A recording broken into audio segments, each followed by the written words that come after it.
शुक्लांबरधरं विष्णुं शशिवर्णं चतुर्भुजं प्रसन्नवदनं ध्यायेत् सर्वविघ्नोपशान्तये। ओं गं गणपतये नमः। ओं श्रीमात्रे नमः। ओं श्री गुरुभ्यो नमः। ओं श्री महासरस्वत्यै नमो नमः। మా ఆది ఆస్ట్రాలజీని చూస్తున్నటువంటి మీ అందరికీ, అలాగే విదేశాల్లో కూడా ఉంటూ నన్ను ఎంతగానో ఆశీర్వదిస్తున్నటువంటి, అలాగే చూస్తున్నటువంటి నా వీడియోస్ని అందరికీ నా హృదయపూర్వక నమస్కారాలు. ఇప్పుడు మనం 1 జనవరి 2026 నుండి 31 డిసెంబర్ 2026 అంటే 12 నెలల పాటు రాబోయే సంవత్సరం అనమాట. ఈ సంవత్సరంలో గ్రహాల యొక్క ప్రభావం ఎలా ఉంటుంది, అలాగే 12 రాసుల వాళ్ళకి గ్రహాలు ఇచ్చే ప్రభావం ఎలా ఉంటుందో ఇప్పుడు మనం తెలుసుకుందామండి. మెయిన్ ఏంటంటే ఇప్పుడు జనరల్గా గ్రహాలు ఏ గ్రహాలు ఎక్కడ ఉన్నాయో తెలుసుకుందాం. ముందుగా గురుగ్రహం, గురువుగారు ఉచ్చ స్థితిలో ఉన్నారు. అది చాలా అద్భుతం. 5 డిగ్రీస్ దగ్గర పరమోచ్చలో ఉంటాడు ఆయన. 2 జూన్ నుండి అంటే 2026 అనమాట నుండి 30th అక్టోబర్ వరకు కూడా 2026 వరకు కూడా ఆయన ఎగ్జాల్టేషన్లో ఉచ్చ స్థితిలో ఉంటారు ఆయన. తర్వాత గురుడు సింహరాశిలాగా మారుతున్నాడు 31 అక్టోబర్ నుంచి. అక్కడి నుంచి అసలు సంవత్సరం మొత్తం ఉంటాడు ఆయన. అంతేకాకుండా కుజుడు కూడా నీచ స్థితిలోకి వస్తాడండి, కర్కాటకంలో ఉంటాడు. 18 సెప్టెంబర్ 2026 నుండి 30th నవంబర్ 40 డేస్ వరకు కూడా ఆయన నీచ స్థితిలో ఉంటాడు ఆయన. సో నీచ స్థితిలో ఉన్నప్పటికీ ఒక ఉచ్చగ్రహంతో కలిసి ఉండడం వలన నీచభంగ రాజయోగం కుజుడికి ఏర్పడింది, అద్భుతం. తర్వాత అంతేకాకుండా ఈ కుజుడే మళ్ళీ ఇంకోసారి జనవరి 2026 ఎగ్జాల్టేషన్ ఉంటాడండి ఆయన. అంటే మకర రాశిలో ఉంటాడు ఆయన, ఎగ్జాల్టేషన్లో ఉంటాడు. అంటే ఉచ్చస్థితిలో 2 గ్రహాలు ఉచ్చస్థితిలో ఉండడం, గురుడు ఉచ్చలో ఉండడం, కుజుడు ఎగ్జాల్టేషన్లో ఉండడం గొప్ప అదృష్టం అండి. సంవత్సరం మొత్తం కూడా చాలా బాగుంటుంది. అంతేకాకుండా రాహు కూడా ఆల్మోస్ట్ 6 డిసెంబర్ నుంచి ఉంటాడు అనుకోండి, అది పెద్ద ప్రాబ్లం ఏం కాదు. నవంబర్ వరకు కూడా రాహు మీకు కుంభరాశిలోను, కేతువు కూడా సింహరాశిలో ఉంటాడు. అంటే 5th డిసెంబర్ని మాత్రము మారుతారు వాళ్ళు. అంటే సింహరాశిలోంచి కర్కాటక రాశిలోకి కేతువు మారడము, కుంభరాశిలోంచి అలాగే మకర రాశిలోకి రాహు మారడం జరుగుతుంది ఆల్మోస్ట్ డిసెంబర్ ఎండింగ్లో. సరే, అది పక్క పెడితే శని కుజుడు కాంబినేషన్ పెడుతున్నారు. మళ్ళీ కుజుడు 3వ సారి వస్తున్నాడు. కుజుడు 3rd ఏప్రిల్ అండి నుండి అలాగే 10th మే 40 డేస్ వరకు కుజుడు ఎక్కడ ఉంటాడు, శనితో కలిసి ఉంటున్నాడు. శనీశ్వరుడు ఎక్కడున్నాడు, మీనరాశిలో ఉన్నాడు. మీనరాశిలో శని కుజులు కాంబినేషన్ కలయిక అనేది తెలుసుకోవాలండి మనం. చాలా ఇంపార్టెంట్. ఎందుకంటే గ్రహ యుద్ధం జరుగుతుంటుంది ఇక్కడ. ఎప్పుడు కూడా శని కుజులు కలిసి ఉండడం చాలా తప్పు. అంటే డిగ్రీస్లో కుజుడు ముందుంటే గ్రహ యుద్ధంలో కుజుడు గెలుస్తూ ఉంటాడు. సరే, అది పక్కన చెప్తాం, మొత్తం చెప్పుకుందాము. గ్రహాల యొక్క ప్రభావము ఈ విధంగా ఉందండి. సో ఈ విధంగా మనకి మెయిన్ గ్రహాలు శనీశ్వరుడు, రాహువు, కేతువు, గురుడు, ఈ మెయిన్ కాంబినేషన్స్ ఈ సంవత్సరం మొత్తం రూల్ చేస్తూ ఉంటారు, ప్లస్ కుజుడు. సో ఈ విధంగా మనం చెప్పుకుందాము. మీనరాశి వారికి ఈ సంవత్సరం మొత్తం కూడా బాగుందండి. కాకపోతే చిన్న ప్రాబ్లం ఏంటంటే, ప్రాబ్లం కాదు, మీ రాశికి ఏలినాటి శని ప్రభావం ఉంది. కానీ శని కూడా వక్రగతిలో అయిపోయాడు, వక్రగతిలో వచ్చేస్తాడు. జూలై 27 నుంచి వక్రగతిలో ఉన్నాడు. అంతేకాకుండా ఏప్రిల్ నుంచి కుజుడు మీకు కూడా తోడైపోయాడు. ఏప్రిల్ 2 నుంచి ఆల్మోస్ట్ మార్చి 10వ తారీఖు వరకు కూడా కుజు శనులు కాంబినేషన్ మీరు రాశిలో ఉన్నారు. చాలా డేంజరస్ అనమాట. అంటే ఏంటి, ప్రమాదాలు, నీటి వలన ప్రమాదం మీకు పొంచి ఉన్నది, ఖచ్చితంగా ఉండడానికి అవకాశాలు ఉన్నాయి కన్యారాశి వాళ్ళకి, అదే మీ మీనరాశి వాళ్ళకి. అలాగే యాక్సిడెంట్ జరగడము, మీ ఒంటి మీద బ్లడ్ కనపడము, చిన్న ప్రాబ్లమ్స్, ఎముకలకు సంబంధించిన ప్రాబ్లమ్స్ ఉండడము జరుగుతుంది. ఇక శని కూడా ఉన్నాడు కదా, శని కుజులు ఉన్నారంటే ఎప్పుడు కోపంగా ఉండడము, తీవ్ర ఆవేశంతో ఉండడము, గట్టిగా మాట్లాడము, కొన్ని చిన్న ప్రాబ్లమ్స్ ఉండడము జరుగుతుంది. కానీ గురుడు ఉన్నాడు సరే, ఆయన ఊరుకుంటాడా? తన ప్రాబ్లం, తన యొక్క ప్రభావాన్ని మీ రాశి మీద పెట్టేశాడు. రాశి మీద పడ్డం అంటే జూన్ నుంచి మీ రాశిని చూస్తాడు. జూన్ నుంచి రాశి చూడడం వల్ల మీకు జరగబోయే ప్రాబ్లమ్స్ కానీ అవన్నీ తగ్గుముఖం పడుతూనే ఉంటాయి. కానీ ఏప్రిల్లో మీకు కుజుడు శనిలో ఉన్నారు కాబట్టి మీరు జాగ్రత్తగానే ఉండాల్సిందే. గురుదృష్టి ఉండదు కదా ఆ టైంలో. గురుడు జూన్లోకి మారుతున్నాడు కాబట్టి గురుదృష్టి ఉండదు. కాబట్టి శని కుజుల ప్రభావంతో శని బలవంతుడయ్యాడు, అక్కడ కుజుడు కూడా బలవంతుడు అవుతాడు మార్చిలో. కాబట్టి మీ రాశి వాళ్ళు చాలా జాగ్రత్తగా ఉండాలి. ముఖానికి సంబంధించిన ప్రాబ్లమ్స్ జరగచ్చు. అంటే పడిపోవడమో, అయితే కంటికి సంబంధించిన పంటికో, చెవికో, తల మీద దెబ్బలు తగలడమో అవకాశాలు ఉన్నాయి తప్ప మనం భయపెడుతున్నాడు మాత్రం కాదండి. మీరు చేసే పూజలు మిమ్మల్ని కాపాడతాయి. సరే, ఫైనాన్షియల్గా కూడా బాగా డబ్బులు ఖర్చు పెట్టేస్తుంటారు.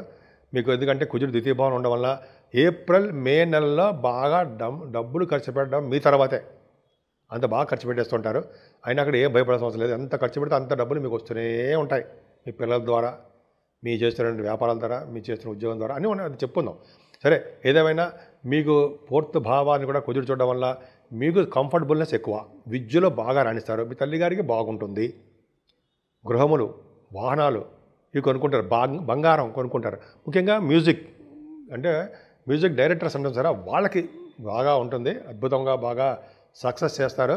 ఈ గాయకులకి మాత్రము 16 జనవరి నుండి ఫిబ్రవరి 23 తారీఖు వరకు వాళ్ళకి మంచి ఆపర్చునిటీస్ వచ్చి విదేశాలకు వెళ్ళడానికి అవకాశాలు ఉన్నాయి. గాయకులకి కుజుడు ఎగ్జాల్టేషన్ ఉంటాడు. సరే, అది పక్కన పెడితే చదువు విషయంలో ఏ ఆటంకాలు ఉండవండి. రైతులకు కూడా పంటలో నష్టాలు రావు. ఖచ్చితంగా చాలా బాగుంటారు. జూన్ నుంచి మరీ అధికంగా ఉంటారు. అసలు మీ రాశి వాళ్ళకండి జూన్ నుంచి డిసెంబర్ వరకు కూడా మీరు తిరిగి ఉండరు. అంటే గురుబలము, కుజబలము మీకు రెండు ఉంటాయి. జనవరి నుంచి కూడా ఉంది, జనవరి కూడా ఉందనుకోండి, అద్భుతం. అంటే ఒక్క ఏప్రిల్ మే నెల తప్ప మీకు ఇంకా మంచి యోగాలే. గురుడు మీకు పుత్ర సంతాన యోగం కలగబోతున్నది. మీకు పుత్రుడు ఇస్తాడు. 2026లో పుత్రుడు కలుగుతాడు. కుజుడు కూడా కలిశాడు.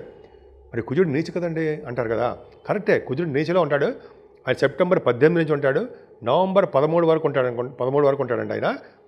సో నవంబర్ 13 వరకు ఉన్నప్పుడు కుజుడు నీచస్థితిలో ఉన్న, ఉచ్చ స్థితిలో ఉన్న గురుడు వలన, ఉచ్చ గురుడు మీరు రాశ్యాధిపతి ఉచ్చలో ఉన్నాడు కదండి, 10th హౌస్లో ఆడ్ మీకు మీరు అద్భుతం. వచ్చేసరికి పంచమ స్థానంలో ఉన్నాడు. ఖచ్చితంగా మంచి జరుగుతుంది. అంటే మీకు సన్మానం జరుగుతుందండి. ఎక్కువగా మీకు ఆకర్షణ శక్తి ఎక్కువ. మీకు ఆకర్షణ శక్తి, జనాకర్షణ ఎక్కువ. పైగా కళారంగంలో కూడా మీరు బాగా డెవలప్ అవుతారు. అంటే యాక్చువల్గా గురుడు వల్ల కింద జన్మ చేసిన పుణ్యఫలం బాగా ఉంది. సంతానం బాగా డెవలప్ అవుతారు. మీకు పుత్ర సంతానం కలుగుతారు. సంతానం వల్ల మీకు డెవలప్మెంట్స్ ఉంటాయి. సంతానం వల్ల అభివృద్ధి ఉంటుంది. సంతానం వల్ల డెవలప్మెంట్స్, మీకు ధనప్రాప్తి కలుగుతుంది. సంతానం వల్ల మీకు ధనప్రాప్తి కలుగుతుంది. అంతేకాకుండా అంటే సంతానం చిన్న పిల్లలు అంటే నాకు ధనప్రాప్తి ఎలా కలుగుతుంది అంటే వాళ్ళకి ఏదో ప్రైజెస్ రావడము, ఏదో సంథింగ్ ఏదో మీరు వాళ్ళకి ఏదో కొంటారు, వాళ్ళకి సంబంధించినవి. దానివల్ల మీకు ధనయోగం కలుగుతుంది. సరే, అది పక్క పెడితే పంచమస్థాన గురుడు వలన, కుజుడు వలన మీకు రాజకీయ రంగంలో పదవులు రావడానికి, మంత్రసిద్ధి కలగడానికి, మంత్రి పదవి రావడానికి అవకాశం ఎక్కువ ఉంది. మాట నేర్పడతాను బాగా వచ్చి మీకు ఎలా మాట్లాడాలో అని తెలివితేటలు ఎక్కువ. అలాగే శుభకార్యాలు, ధర్మకార్యాలు బ్రహ్మాండంగా చేస్తుంటారు. అంతేకాకుండా కళారంగంలో, సాహిత్య రంగంలో మీకు డెవలప్ అవుతారు.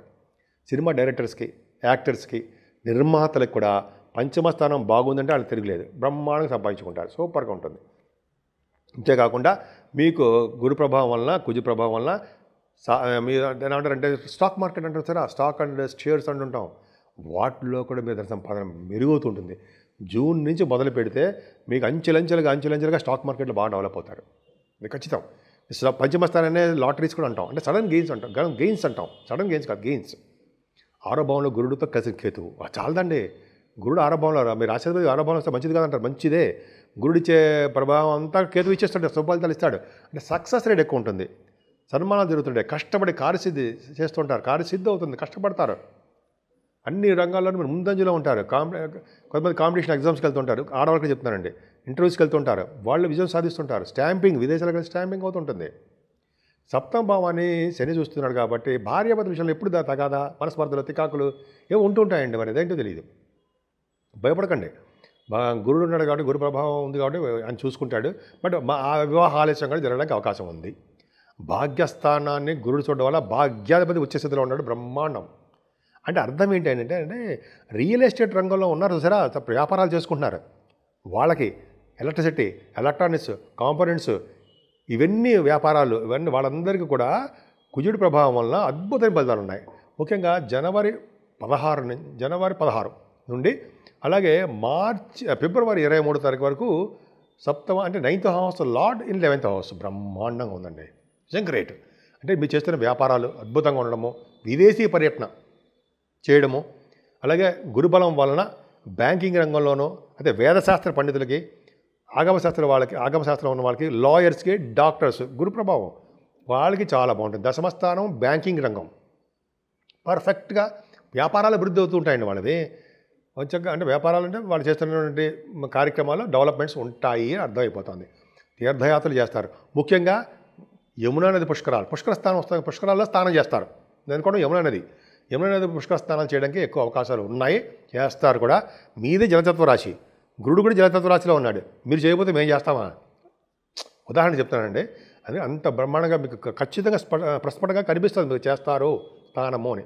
సరే, విదేశాలకు వెళ్ళడం కనుక అవకాశాలు ఎక్కువ ఉన్నాయి, అద్భుతంగా ఉంది. కానీ ప్రొఫెషనల్గా కొద్దిగా జాగ్రత్తగా ఉండండి.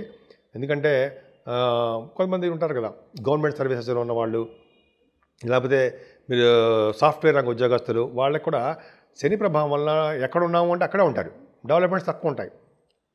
జాగ్రత్తగా ఉండండి, అది సరిపోతుంది. కానీ లాభస్థానంలో కుజుడు మీకు జనవరి నుంచి ఫిబ్రవరి వరకు ఉంటాడండి. జనవరి 16 నుంచి ఫిబ్రవరి 23 తారీఖు వరకు కుజ బలము మీకు అద్భుతంగా ఉంది. మీకు బాగా డబ్బులు సంపాదించుకుంటారు, వ్యాపార మూలకంగా ధనం బాగా సంపాదిస్తారు, మీ అన్నయ్యలకి చాలా బాగుంటుంది. అంతేకాకుండా కుజుడి ప్రభావం వల్ల పుణ్యక్షేత్ర దర్శన భాగ్యాలు ఉంటాయి.